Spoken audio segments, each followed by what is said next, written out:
Rail बिक गई, तेल बिक गया, बिका हवाई अड्डा। सब कुछ बिकता देख के खुश हैं अपने जेपी नड्डा। कि कहां सोया है चौकीदार, कहां सोया है चौकीदार। चाय बेचने वाला पूरा भारत बेच रहा है। चाय बेचने वाला पूरा भारत बेच रहा है। लिख के देता हूं कि गुजरात में आम आदमी पार्टी का खाता नहीं खुलने जा रहा है, खाता नहीं खुलने जा रहा। ये जरूरत पड़े तो मैं लिख के देने के लिए तैयार हूं। गुजरात में कांग्रेस की सरकार बनने जा रही है, बनने जा रही है, बनने जा रही है। मंत्री निर्मला सीतारमण जी पार्लियामेंट में खड़ी होकर बोलती हैं कि महंगाई है कहां, महंगाई तो है ही नहीं। आज पर धर्म की बात करती है विमल भाई, लेकिन भगवान श्री कृष्ण का जो पसंदीदा खाद्य पदार्थ है, उनकी सबसे प्रिय खाने की जो चीजें हैं, दूध, दही, मक्खन, उसमें भी जीएसटी लगा दी, उसको भी नहीं छोड़ा। देश के प्रधानमंत्री लाल किले पर खड़े होकर के महिला सुरक्षा की बात करते हैं, नारी सम्मान की बात करते हैं, और उसी दोपहर बिल्किस बानो के बलात्कारी रिहा कर दिए जाते हैं। उसी दोपहर गुजरात मॉडल तो वो मॉडल है जो मोहब्बत का मॉडल है, लेकिन मैं गुजरात में खड़ा हूं साहब, अजीब हालत देख रहा हूं पिछले 2 हफ्ते से। यहां हिलाने पे पुल टूट जाता है। मोरबी में जब लाशें बिछी, लोग अपने आंसू नहीं पहुंच पा रहे थे, और उधर मीडिया में नैरेटिव बनाया जा रहा था कि लड़के पुल हिला रहे थे इसलिए टूट गया। और कभी सुना आपने कि लड़कों के हिलाने से पुल टूट जाए? लेकिन गुजरात में भाजपा सरकार के पुल हिलाने से टूट जाते हैं। यहां से ट्रेन चलती है और भैंस से लड़ जाती है तो भैंस नहीं मरती, ट्रेन का इंजन टूट जाता है। यह है इस भाजपा सरकार की सच्चाई। यहां सड़क बनाती है भाजपा सरकार, उस पर नारियल फोड़िए तो नारियल नहीं फूटता, सड़क टूट जाती है। यह है भाजपा की सरकार की सच्चाई। तो मैं आपसे यह कहना चाहता हूं कि जिन्होंने आपको बेरोजगारी दी, जिस सरकार ने महंगाई परोसी, जिस सरकार ने व्यापारियों की कमर तोड़ दी, जिस सरकार ने किसानों को शहीद होने के लिए मजबूर किया, जिस सरकार ने नोटबंदी करके माओ बहनों आपके पल्लू में बंधा हुआ, रसोई में आटे के डब्बे में छुपा के रखा हुआ पैसा तक निकलवा करके उद्योगपतियों के बैंक में डलवा दिया, उस सरकार को यह बताइए कि नहीं, इस बार हम किसी झांसे में नहीं आ रहे। हमने पिछली बार भी विमल को जिताया था और इस बार भी विमल को जिताने जा रहे हैं। और मेरे भाई, मीडिया कुछ भी बताए उसके झांसे में मत आइएगा। गुजरात में कांग्रेस की सरकार बनने जा रही है, बनने जा रही है, बनने जा रही है। और अरविंद केजरीवाल जी टीवी चैनलों पे बैठ के कहते हैं कि मैं लिख के देता हूं कांग्रेस की इतनी सरकार आ रही, इतनी सीट आ रही है। मैं यहां खड़ा होकर के संपत भाई लिख के देता हूं कि गुजरात में आम आदमी पार्टी का खाता नहीं खुलने जा रहा है, खाता नहीं खुलने जा रहा। ये जरूरत पड़े तो मैं लिख के देने के लिए तैयार हूं। तो मैं आपसे ये कहने आया हूं मेरे भाई कि अगर बटेंगे तो नुकसान होगा। आपका एक भी वोट, अगर आपका एक भी वोट आपको गया तो समझ लीजिए कि भाजपा को गया। इसलिए खुदारा मेरी गुजारिश है, इस बात को याद रखिएगा कि बटना नहीं है, बटेंगे तो नुकसान होगा। मैं आपके बीच में आया हूं, मैंने आपसे कहा था ना थोड़ी थोड़ी गुफ्तगू भी करता रहूंगा, थोड़ी थोड़ी शायरी भी आपको सुनाता रहूंगा। मेरे तमाम जो साथी अभी आ रहे हैं मीडिया के, मैं उनसे भी गुजारिश करूंगा, जो गुजरात की सच्चाई है वो पूरी दुनिया को दिखाइए। मुझे पता है कि भारतीय जनता पार्टी ने सेंसर कर रखा है। राहुल गांधी जी इसीलिए तो कह रहे हैं कि डरो मत। वो निकल गए हैं एक ऐसी यात्रा पर जिसमें जा करके वो लोगों को ये बता रहे हैं कि भाजपा की सरकार ने क्या किया है। मैं आपको एक छोटा सा वाक्य बताता हूं कि पिछले दिनों में संसद पहुंचा और जब संसद में गया और हम लोगों ने वहां पे नारे लगाने शुरू किए कि महंगाई कम करे भाजपा सरकार, तो देश की वित्त मंत्री निर्मला सीतारमण जी पार्लियामेंट में खड़ी होकर बोलती हैं कि महंगाई है कहां, महंगाई तो है ही नहीं। मुझे कभी कभी हैरत होती है कि कितनी साफगोई से, कितनी बेहिसी से झूठ बोला जाता है। आटा, चावल, दूध, दही, कौन सी चीज छोड़ी इन्होंने। भाजपा धर्म की बात करती है विमल भाई, लेकिन भगवान श्री कृष्ण का जो पसंदीदा खाद्य पदार्थ है, उनकी सबसे प्रिय खाने की जो चीजें हैं, दूध, दही, मक्खन, उस पर भी जीएसटी लगा दी, उसको भी नहीं छोड़ा। ये झूठे लोग हैं, इनका हर नारा झूठा है, इनके हर दावे खोखले हैं।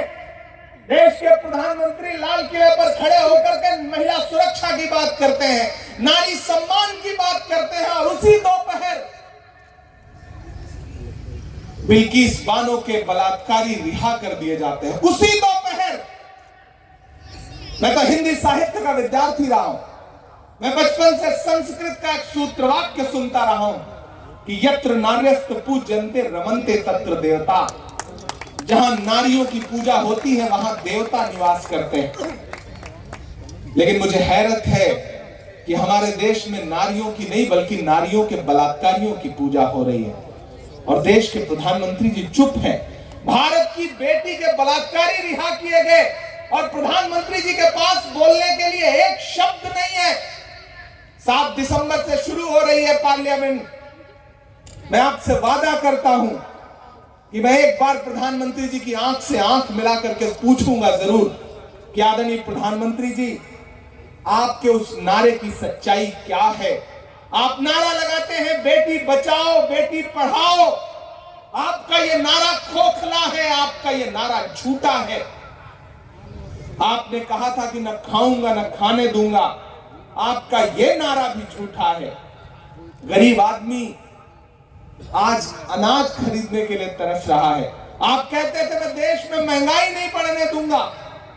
महंगाई का आलम यह है कि आप सुकून से सोए हुए हैं और महंगाई आसमान छू रही है।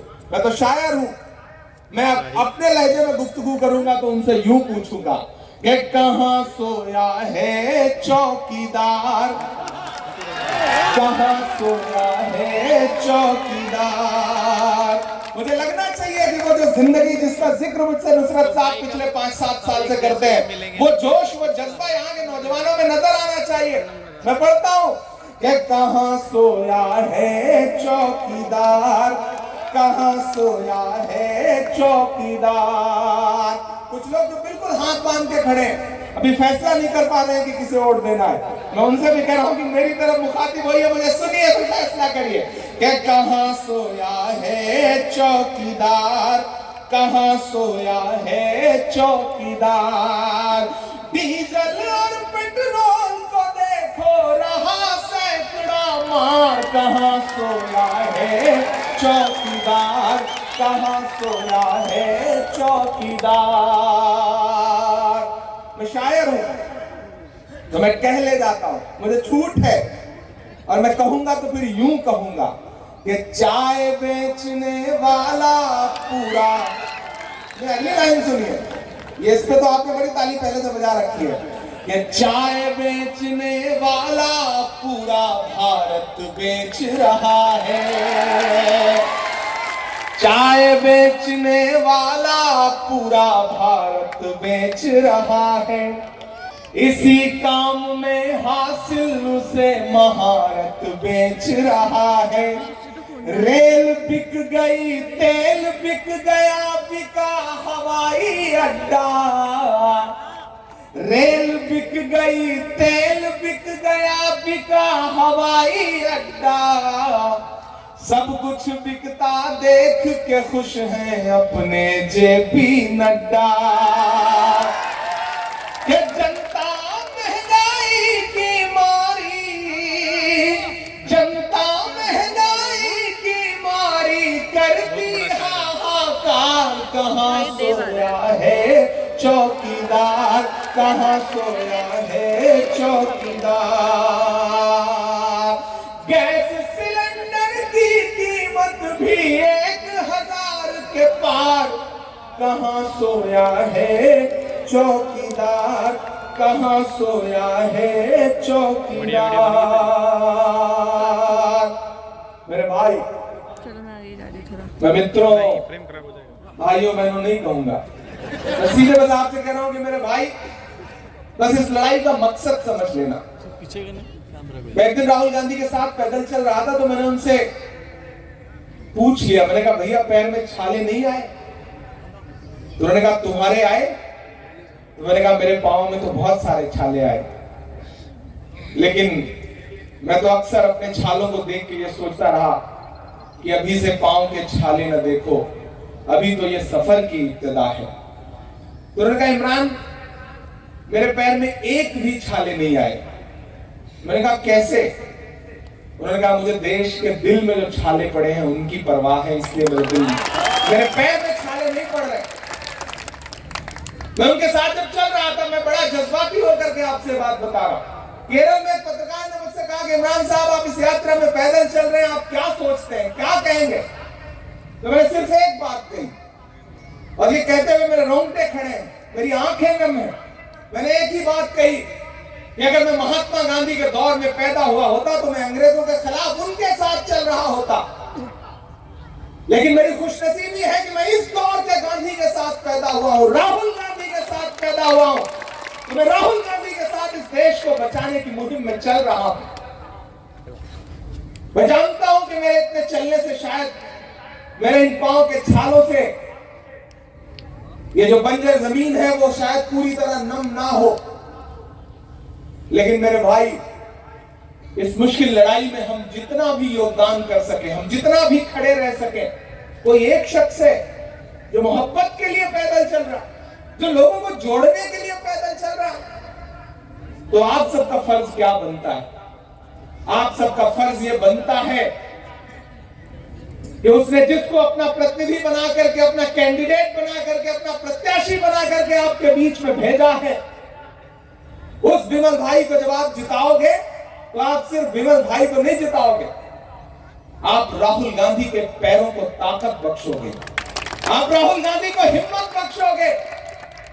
वो आदमी कह रहा है कि मैं मोहब्बत के लिए चल रहा हूं, मुझे दिलों को जोड़ना है, ये जो नफरत परोसी गई है, जो आग लगाई गई है नफरतों की, उसको खत्म करना है।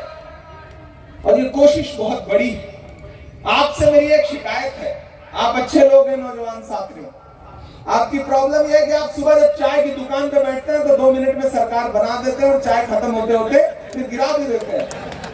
लेकिन जिस दिन वोट देने के लिए जाना होता है तो आपको लगता है कि यार विमल भाई पिछली बार 25,000 से जीता था, इस बार भी 25-30 हजार से जीत ही जाएगा, कौन जाकर के लाइन में लगे, कौन परेशान हो। नहीं, अपने एक एक वोट की अहमियत समझिए, अपनी एक एक वोट की अहमियत समझिए, घरों से निकलिए, वोट दीजिए।